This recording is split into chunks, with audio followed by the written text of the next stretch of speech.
Ladies and gentlemen, I'd like to introduce Carlos Rodriguez. Carlos is the Chief Executive Officer of Constellation Cold Logistics, Europe's leading independent cold storage and logistics provider. He has over 30 years of experience in the world of logistics, is the former CEO and co-founder of Agro Merchants Group, former CEO of Coldpoint, and held senior roles at Americold and Syncreon. He has a Master's of Science in Transportation and Logistics from Liverpool John Moores University and spent his early career in service as a merchant marine officer and navy officer of the Spanish Navy. Through his career, he has completed multiple acquisitions and expansions and is remarked in the industry for his M&A track record. Carlos, thank you so much for being with me. It's a pleasure to be here. Thanks for the invite. Of course. Carlos, we like to start every episode the same way, try and simplify your career and explain what it is you do as if you were speaking to a 6-year-old for us, please.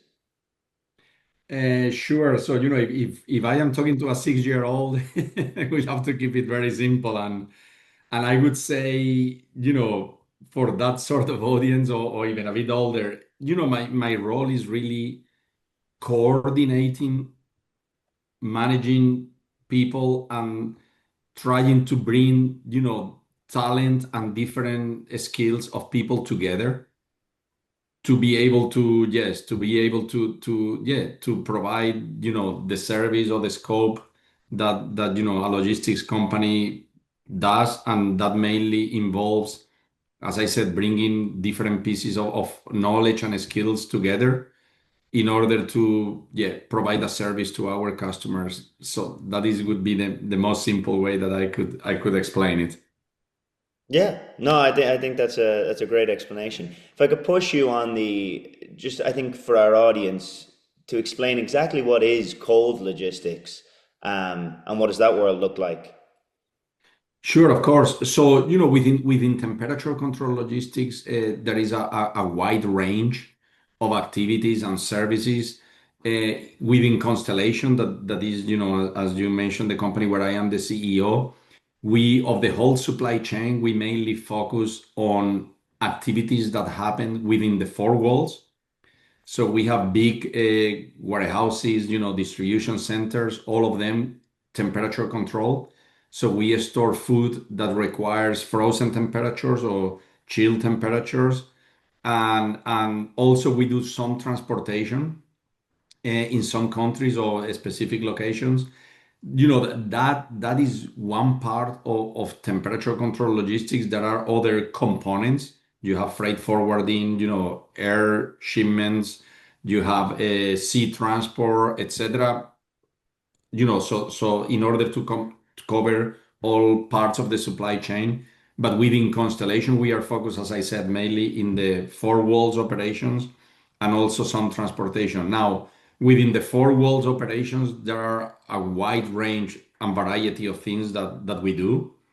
And some companies do others also. For example, we receive a lot of product fresh, meat, for example, and we freeze the meat. We also receive frozen product, store it, and then defrost it before it goes to the retailer or the end customer.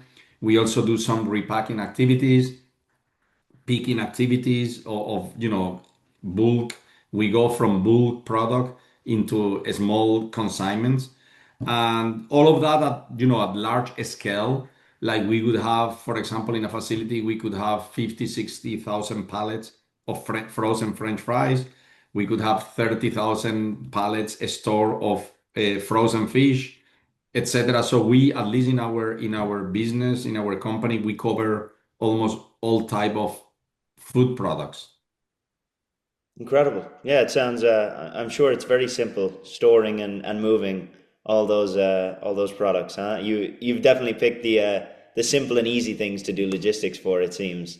Uh, It's a very interesting sector because I give you a couple of data points that I think are interesting. So I worked half of my career within automotive, high tech and industrial logistics. Yeah, that is, you mentioned Synchron. That is one of the main things that Synchron did at the time and it still does, or now is part of, I think, DP World. But the last 15 years, I moved into temperature control logistics and also have done a lot of M&A projects. And what is very interesting about temperature control logistics is that if you look at 15 years ago, I think there was only one company that had operations in more than one country, and that was two countries, maybe three. So the rest, everybody else, was mainly family-run small companies, some of them not so small, but mainly focusing in one country. So there was a significant large fragmentation in the sector, which has changed a lot over the last 15 years and continues to change. But I would say that is one of the most interesting parts or aspects that I found in temperature control at the time when I started to get involved in the sector, and still today is more fragmented than other sectors. Incredible. Yeah, I think as we look around at a lot of industries today, whatever space you look in, I think and often we find that they're already monopolized, right? We look at AI nowadays and already, you have your major companies and that world, and we'll see how it all plans out in the end, but it's already kind of, the big dogs have been made. You look at an industry like temperature controlled logistics and you look at how wide open it still is to this day, right? How it's still, as you said, kind of fragmented and changing so much. So I'm very very intrigued to learn more about it. Yeah, I think for me, what was fascinating 15 years ago when I got involved into the sector is that if you look at the food supply chain, is very global. If you look also, even 15 years ago, there were some very large food companies that were global at the time already. And the sector has only evolved for more globalization, internationalization, etc. However, the service providers, to provide storage and transport and handling was the opposite, was just only focusing one country. So I think that fascinated me, and that is really why I got involved into the sector because I found amazing that the number of opportunities that there could be from an international point of view, which has been proven to be the case.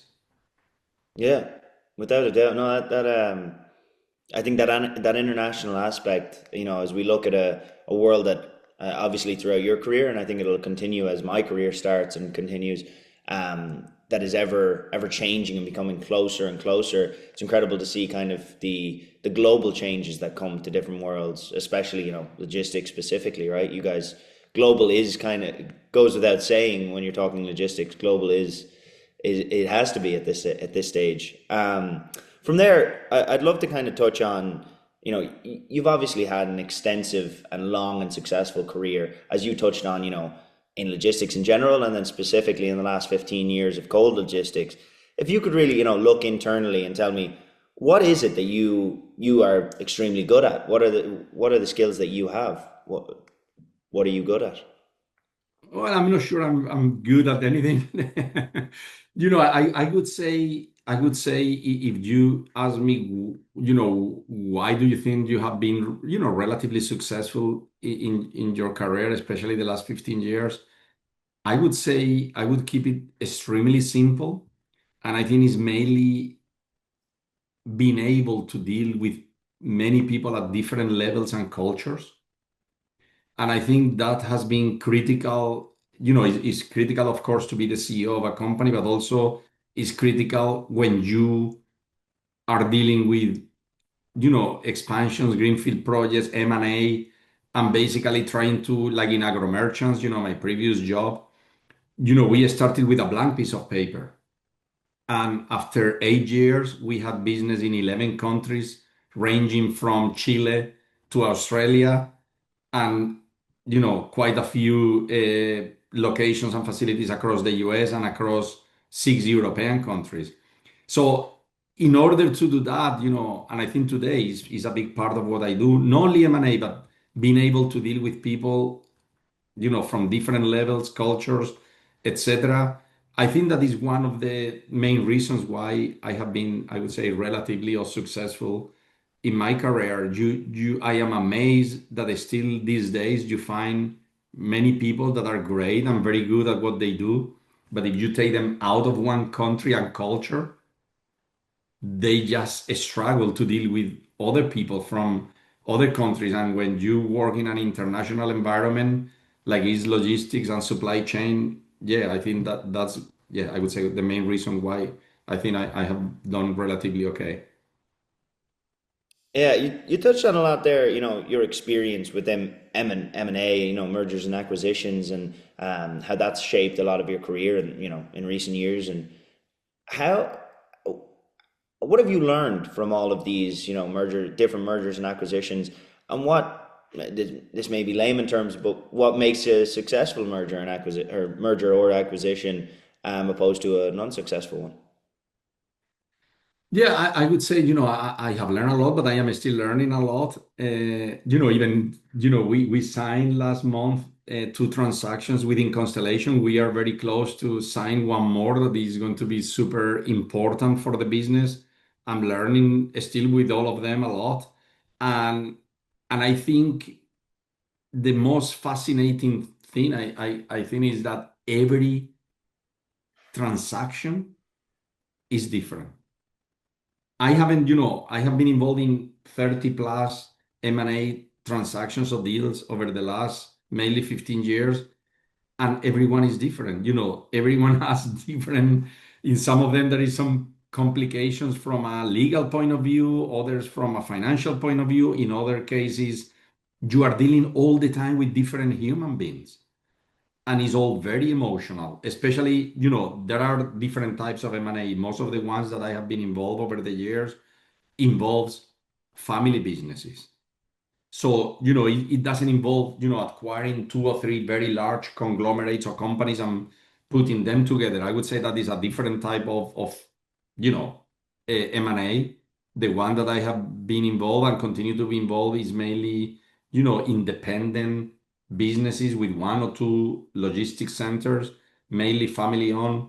And then, yeah, every family is different, every person is different, every country is very different. So, so I think that the main thing again that you're asking me what I have learned or what I'm learning is to respect that. If you don't respect that and you think, oh, I have quite a lot of experience, I have done this 25 times, therefore the next one is going to be the same. I just follow A, B, and C, and all good. I think you will be disappointed because you will find that that every transaction is different, and you have to be very humble and respect that.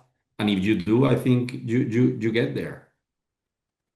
Yeah, it's funny how I think a lot of the time we look at these, these big decisions in companies and big, what makes the world really change, right? These big mergers and acquisitions, and we forget that there's a human on the other end. That there's somebody who built that company up from nothing, as you touched on, working a lot with, small family run businesses, not those big global conglomerates. But at the end of any deal, it's all, it's human based. At least for now. I don't know how AI is going to change the world for us, but at least for now, business is still done, individual to individual. And I think that's an important thing that I'm constantly reminded of as I begin my career, that 90% of your success, whether it's in, mergers and acquisitions, or if it's just in your day-to-day role, is going to come from your relationship building, your ability to sustain those relationships, your ability to work with, as you touched on, different cultures, and how important that is, to be able to interact with others. Absolutely, and I think it is not only critical from an M&A point of view, is as critical once you complete the transaction. Because if you think, yes, temperature control, you could argue that the infrastructure is more sophisticated than in traditional logistics because you have to have compressors, evaporators. Is much more capital intensive. Probably a frozen logistics center. I'm just thinking high level. Probably the cost is 5, 6, up to even 10 times than a dry normal warehouse and or more. And when you look at that, of course, the quality of the buildings are critical. The IT and systems are important, of course, in logistics these days, equipment. But at the end of the day, if you ask me, it's people. Why customers, are doing business with a company and no another in my sector? 70%, the key differentiator is the culture, responsiveness, speed, etc., etc. And that is why family businesses in our sector in temperature control have been very successful over the years because larger companies tend to become more slow, bureaucratic, etc., etc. So we, at least within Constellation, as long as I am involved, we are absolutely focused. I would even use the word paranoid that once we complete a transaction, is seamless for the customer. The opposite, that if we can, we bring some value add because we now explain to the same customer, look, nothing is going to change. You will get the same service. However, as we are a larger company, we share best practices. We can deploy a lot of more capital. We can support your growth, etc. But as I said, making sure that after the transaction, you continue to be as responsive and fast as the company was when it was independent is absolutely critical. Yeah, no, it makes perfect sense. That transition and that ability to keep those, show that you weren't just trying to get to that, get to that M&A stage. That you were actually, you are interested in the customer, that you are there for them, and they that the service isn't going to go downhill just because, as you said, it's not independent anymore. You touched a lot on culture and kind of working with different cultures, and you even said a lot of your success has come from being able to manage those different cultures. You've been a CEO of an American company, you've been a CEO of a leading European company.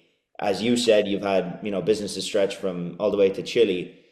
How do the different, me and you have both touched on it now, where the world is becoming closer and closer, but even still, how do those different markets look? How do those different kind of, fronts look as you look at, the North American sector, the Southern American sector, and the Europe? How do those different markets look to you? I think, in theoretically and from a hardware infrastructure point of view, they are identical. Okay. However, the main difference is that is every country in Europe is different. And to me, that is same thing with South America.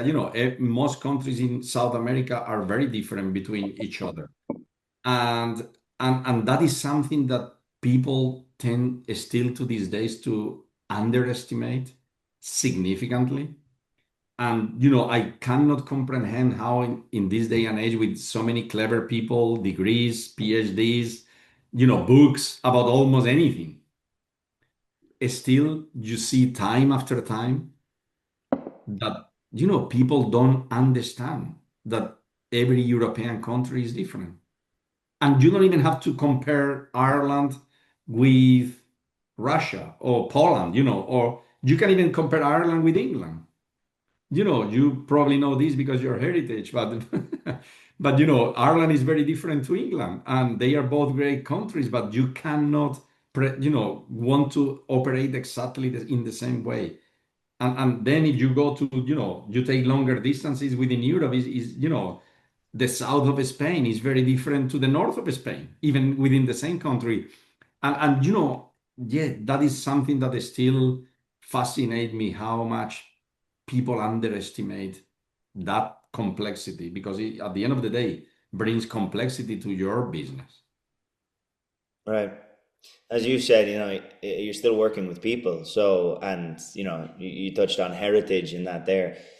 It makes perfect sense to me that we think about it. You think about it from a vacation standpoint, and you look at America, and of course you have your differences. I'm over on the West Coast in Arizona. My family lives in Michigan. You have some weather differences. Obviously, they get a little bit more snow than we get down here, but virtually, the same. Obviously, the same country and virtually, a similar place. You look at America, or sorry, you look at Europe in contrast to this, and you travel from Paris to London. You're in a different world. You're in a different language. It makes perfect sense to me that business is no different than this, right? You have different people, you have different laws even, and I'm not surprised that shapes up to be a challenge and a hurdle that obviously needs to be passed. Yeah, and is we are talking reality. If you, I could give you so many examples only of the last 12 months where companies in our sector, I'm not even going to other sectors, don't get that. And they are trying to operate in the same way, which is fine. I understand standardization is very important, but the local knowledge and the local way of doing business cannot be underestimated. And people still do today. I'm emphasizing on this because I know that your audience is interested in, also, what makes business successful, different businesses successful, etc. That is why I am touching on this point so much because I think it's a very important one. Definitely. No, it is. And I thank you so much for that. Carlos, we're short on time. I'm so sorry, but if you could leave us with one piece of advice, if you could look back and give your 20-year-old college age self, and I'm sure you do this with your own kids, but what's one, if you could only leave yourself with one piece of advice, what would that one piece of advice be? I think would say, be patient, work hard, have values and principles, and if you do those three things, you will succeed. And I don't like when I hear people talking about luck. Yes, you can be lucky, but at least in my case and people that I know that have done well or relatively well, all of them have a very common thing, and it's the same, hard work, don't play politics, just focus on your key values and be patient, and you would do great. I know it's very simple, but life is simple sometimes. But many people want to, do shortcuts and bypass and try to, progress very fast in their careers or get impatient, etc. And yeah, unfortunately, I don't think that works. Carlos, some great advice, some great insight, and an incredible career that we got to witness today and get to see some knowledge from it. Thank you so much for your time. Thank you. It was a pleasure. Bye. Thanks.